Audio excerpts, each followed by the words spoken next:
j'espère que vous allez bien. Aujourd'hui, on va parler un peu d'histoire. On va parler de la répartition des Juifs dans le monde. Donc, si vous avez des questions, vous pouvez nous les poser ensuite.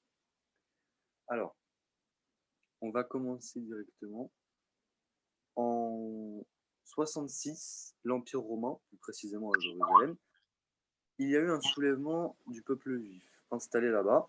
Cette révolte est matée dans le sang par les légions romaines, puis ils détruisent le temple. Un seul mur résistera et restera debout. Ce mur, vous le connaissez bien, c'est le mur des Lamentations. Ensuite, il y a un second soulèvement en 132. La ville est totalement rasée cette fois-ci et donc, le peuple juif est interdit de rentrer à Jérusalem. Les Romains donc, laissent le choix à tous les Juifs pour partir où ils veulent, mais sortir totalement du territoire.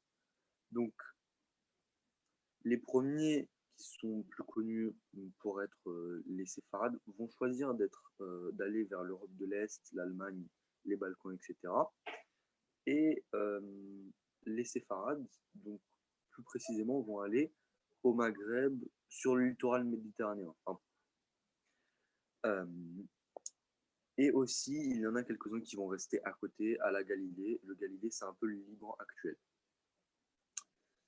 Donc, si vous voulez plus de précision, les Ashkénazes vont s'installer en Serbie blanche, donc, qui est entre l'Allemagne et la République tchèque à peu près, et aussi vers les Balkans, la Roumanie, la Bulgarie, etc.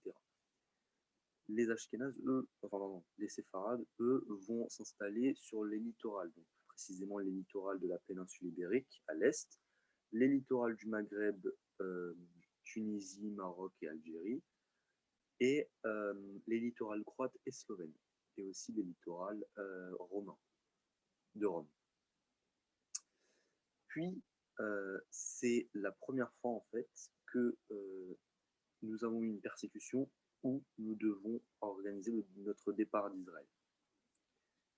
Et ce n'est pas le seul. Malheureusement, en 722, pendant la Reconquista qui a duré de 722 en 1492 dans la péninsule ibérique, les Espagnols donnent deux choix aux Juifs. Soit ils partent, soit ils se convertissent.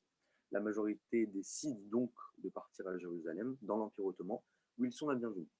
Mais l'autre part décide de s'installer dans les littorales cités précédemment.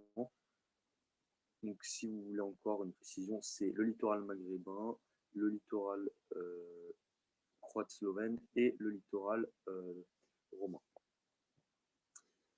Et au final, entre 1850 et 1945, il y a deux grandes persécutions. La première persécution qui va envoyer les Juifs de France à quasi la totalité à cause de l'affaire Dreyfus. Et la deuxième, donc la plus malheureusement connue, qui est la Shoah,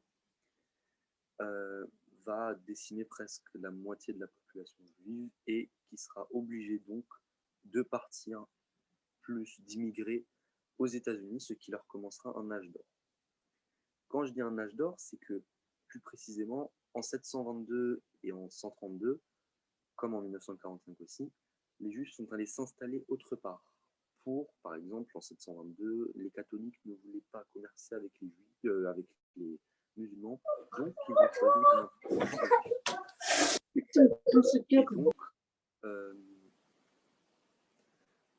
et donc, les Juifs ont commencé un âge d'or de commerçants, plus précisément les séfarades, et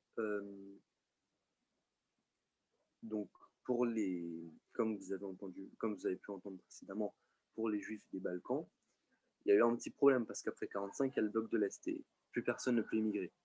Donc, les Juifs immigrent en Yougoslavie et parce que la Yougoslavie, en fait, s'est libérée toute seule entre 1941 et 1945, donc elle a plus d'autonomie que le reste.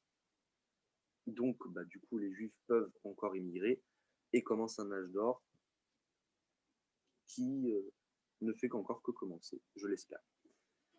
Alors, merci pour votre écoute. Le cours s'arrête ici. J'espère qu'il vous aura plu. Et si vous avez des questions, vous pouvez me les poser. C'était Rabbi Jacob.